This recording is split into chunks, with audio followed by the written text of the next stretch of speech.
Hello everyone. Today I am going to teach you one of very important grammar lessons in the English language. අද දවසේ මම ඊටාම වැදගත් ඊටාම සුවිශේෂී grammar lesson එකක් උගන්වන්නයි මේ සූදානම් වන්නේ. මේ grammar lesson එක දන්නේ නැතුව ඉංග්‍රීසියෙන් කතා කරන්න බැරි තරම් ඒ තරමට මේ lesson එක වැදගත්. ඒ නිසා මම ඔබට යෝජනා කරනවා මේ වීඩියෝ එක අවසානය දක්වා බලන්න. Try to watch this video until the end. මේ වීඩියෝ එක අවසානය දක්වා බලලා හොඳට මේ lesson එක අවබෝධ කරගන්න. lesson එක තමයි අයිතිය හඟවන පද. ඉංග්‍රීසි භාෂාවේ අයිතිය හඟවන පද මෙන්න මේවා. have, has, had, will have. වර්තමාන කාලයෙන් අයිතිය හැඟවීම සඳහා අපේ have, has භාවිත කරනවා.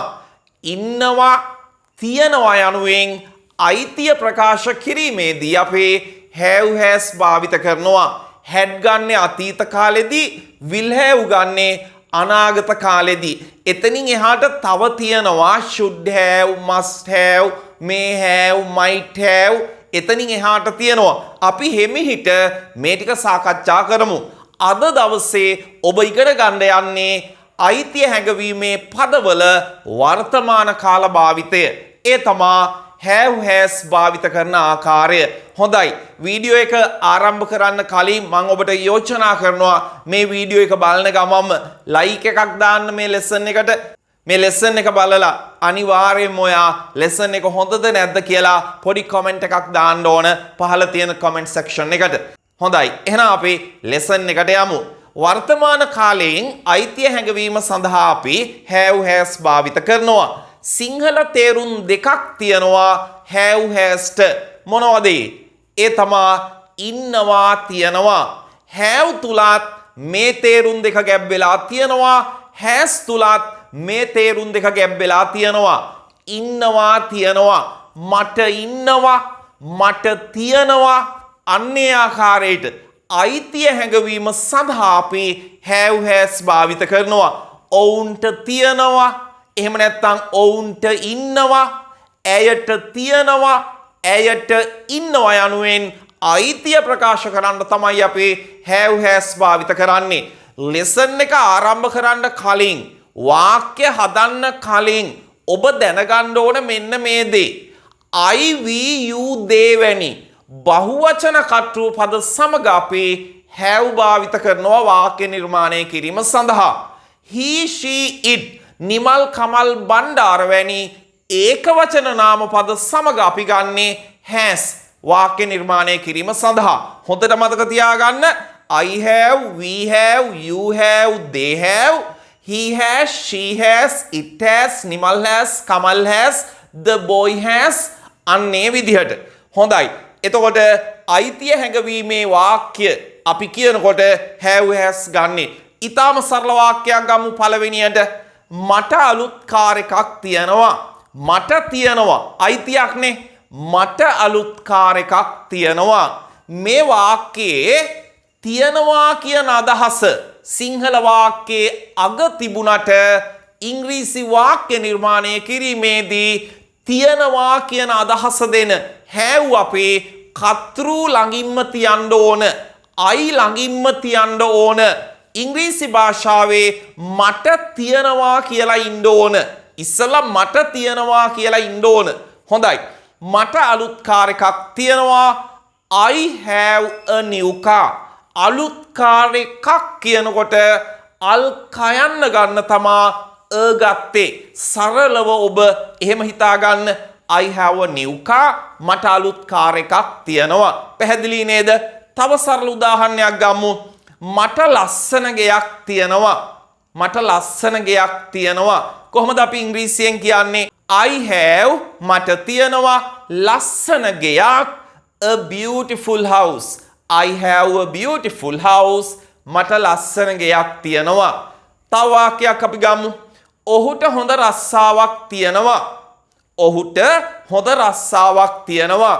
ඔහු he එක ගන්න අපි haveද hasද? he එක ගන්න has නේද? අමුතුවෙන් කියන්න දෙයක් නෑ, ඔබ දන්නවා. he has ඔහුට තියනවා හොඳ රස්සාවක්, a good job. He has a good job. ඔහුට හොඳ රස්සාවක් තියෙනවා. He has a good job. ඔහුට හොඳ රස්සාවක් තියෙනවා. පැහැදිලි නේද? හොඳයි. අපි තව වාක්‍යයක් ගමු. මට ගොඩක් යාළුවෝ ඉන්නවා. මට ගොඩක් යාළුවෝ ඉන්නවා. මෙතන ඉන්නවා කියන අදහස එන්නේ. කොහොමද වාක්‍ය කියන්නේ? පළමුවෙන්ම I have කියලා ඉන්න ඕන. මට ඉන්නවා I have ගොඩක් යාළුවෝ a lot of friends. ගොඩක් කියන්න අපි a lot භාවිත කරනවා. I have a lot of friends. මට ගොඩක් යාළුවෝ ඉන්නවා.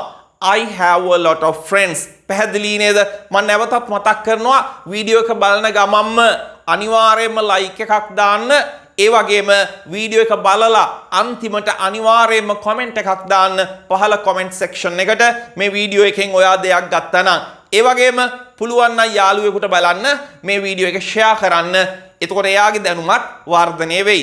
ඒ සමගම මතක් කරන්නට කැමති අපගේ ත්‍රිමාසික ඉංග්‍රීසි පාඨමාලාව පිළිබඳ විස්තර ලබා ගන්න අවශ්‍යයි නම් තිරේ දිස්සෙන මෙන්න මේ නම්බර් එකට 071 47 22 516ට මේ දැන්ම ඔයාගේ නම WhatsApp කරන්න. අපි පාඨමාලාව පිළිබඳ විස්තර අනිවාර්යයෙන්ම ඔයාට ලබා දෙන්නම්. Zoom හරහා ඔන්ලයින් කරන්නේ කිසිදු වයස් භේදයක් නැහැ. ඉංග්‍රීසි ඉගෙන ගන්න කැමති ඕනම කෙනෙකුට join වෙන්න පුළුවන් සුපිරි course එක. හොඳයි. අපි තව වාක්‍යයකට යමු. මට 8ට රැස්වීමක් තියෙනවා. අපි එහෙම කියනවා නේද? මට 8ට රැස්වීමක් තියෙනවා. ඉස්සල්ලා කියලා ඉන්න ඕන මට රැස්වීමක් තියෙනවා කියලා. රැස්වීමට කියන්නේ මොකද්ද? ඔබ දන්නවා? මොකද්ද? meeting නේද? මට රැස්වීමක් තියෙනවා. I have a meeting. 8ට කියනකොට අපි at 8 o'clock. 8ට at 8 o'clock. I have a meeting at 8 o'clock. I have a meeting at 8 o'clock. හොඳයි. අපි තව උදාහරණ වාක්‍යයකට යමු. ඔවුන්ට තේ කර්මාන්ත ශාලාවක් තියෙනවා. tea factory එකක් තියෙනවා. They have a tea factory. They have a tea factory. ඔවුන්ට තේ කර්මාන්ත ශාලාවක් තියෙනවා.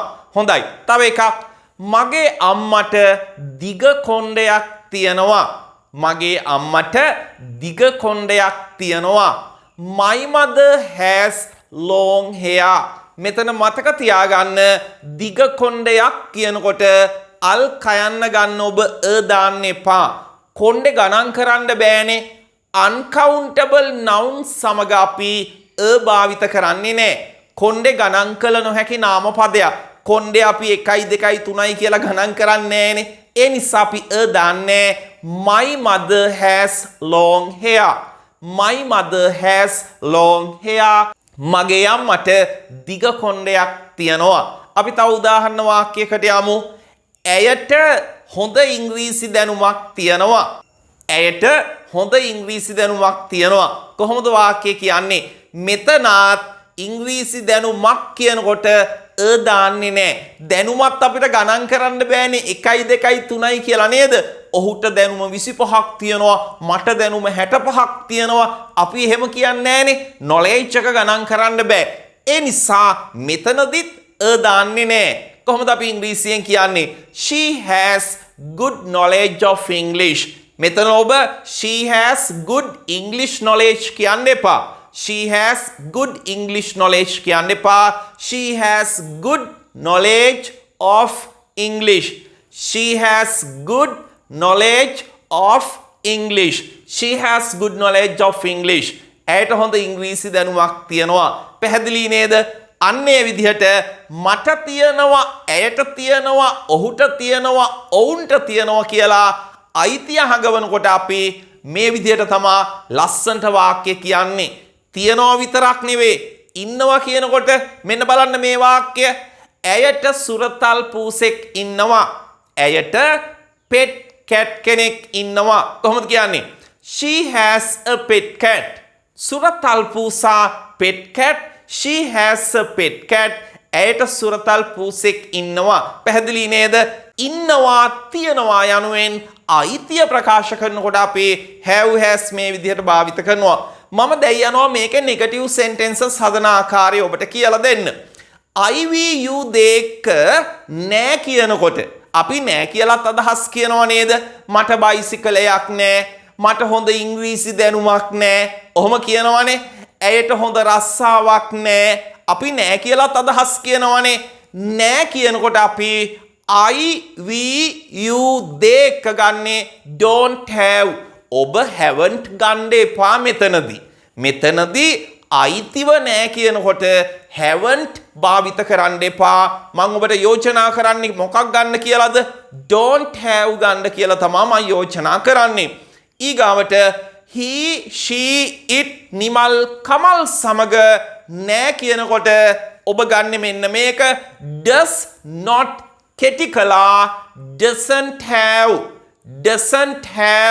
does not කෙටි කරලා ඒ විදිහට තමයි කියන්නේ. අපි වාක්‍ය ටිකක් නිර්මාණය කරමු මෙන්න මේ විදිහට.